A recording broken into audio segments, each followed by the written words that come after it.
So immigration bill. So already ఇంతకుముందు చూసుకున్నట్టయితే మన దగ్గర పాస్పోర్ట్ బిల్ కావచ్చు, ఇమిగ్రేషన్ బిల్ కావచ్చు, చాలా ఉన్నాయి. సో కొత్తగా ఈ బిల్ ఏంటి అసలు?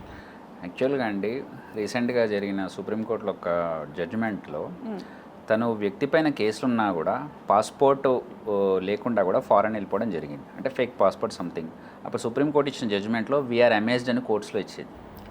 వీఆర్ అమేజ్డ్ సుప్రీంకోర్టు జడ్జిమెంట్లో. ఎందుకంటే కేసులు ఉండే కూడా పాస్పోర్ట్ లేకుండా ఫారెన్ వెళ్ళిపోయారంటే ఎవరో హెల్ప్ చేశారు అక్కడ దాకా వెళ్ళడానికి, సమ్ ఫేక్ డాక్యుమెంట్స్ ద్వారా, దీని ద్వారా.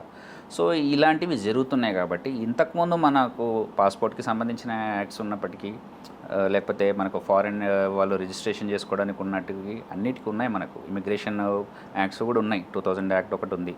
వీటికి ఇవన్నీ ఉన్నా కూడా కొంచెం స్ట్రిక్ట్ చేస్తే ఇలాంటి ఫర్దర్ జరగకూడదు అనేది మెయిన్ ఉద్దేశం.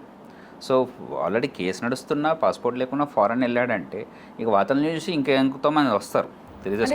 పాసిబుల్ అసలు పాస్పోర్ట్ లేకుండా వేరే కంట్రీ వెళ్ళడం అంటే అసలు ఫేక్ పాస్పోర్ట్, ఒరిజినల్ పాస్పోర్ట్ ఉంటుంది, ఫేక్ పాస్పోర్ట్ ఉంటుంది, ఫేక్ డాక్యుమెంట్స్ ఉంటాయి. మనుషులను ఎక్కడొక్కడ వెరిఫికేషన్ ప్యూర్ గా జరుగుతుంది.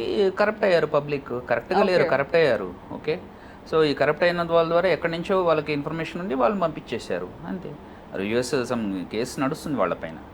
ఓకే, సో బేసిక్గా వేరే కంట్రీ వెళ్ళాలంటే చాలా స్ట్రిక్ట్ రూల్స్ ఉంటాయి, చాలా టర్మ్స్ అండ్ కండిషన్స్ అన్నీ ఓకే అయితేనే పంపిస్తారు. అంటే ఇన్వెస్టిగేషన్ ఏదైనా చేసినా కూడా చాలా ప్రాపర్గా చేస్తారు పాస్పోర్ట్ విషయంలో కావచ్చు వేరే కంట్రీకి వెళ్ళాలంటే. మరి ఎలా జరిగింది ఇలా? ఇది జరిగిందంటే ఇప్పుడు మన రీజనల్ పాస్పోర్ట్ ఆఫీస్ ఉంది హైదరాబాద్లో కూడా. వాళ్ళు ఏం చెప్తున్నారు, ఆ మేడం కూడా వచ్చేసేసి ఏదైనా ఫ్యామిలీ కేసులు ఉన్నా కూడా మాకు ముందే చెప్పండి అంటున్నారు. ఎందుకంటే పాస్పోర్ట్ వెరిఫికేషన్ దగ్గర మీకు ఇబ్బంది కావద్దని. అంటే కొన్ని డీబీసీ ఉంటే కూడా క్రిమినల్ కేసెస్ కిందకి వస్తాయి, కానీ అది పర్సనల్ ఫ్యామిలీ. జనరల్ క్రైమ్స్ అంటే వేరేవి.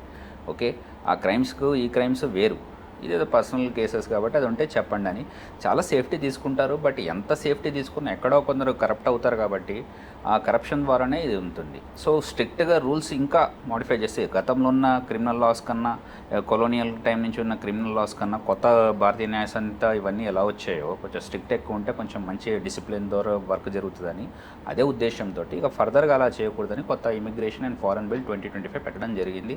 ఇది మన home minister of state Nityanand Rai గారు దాన్ని ముందుకు తీసుకెళ్లారు. ఇప్పుడు లోక్సభ, రాజ్యసభ ద్వారా పాస్ అయినాక అది యాక్టివ్గా ఫామ్ అవుతుంది.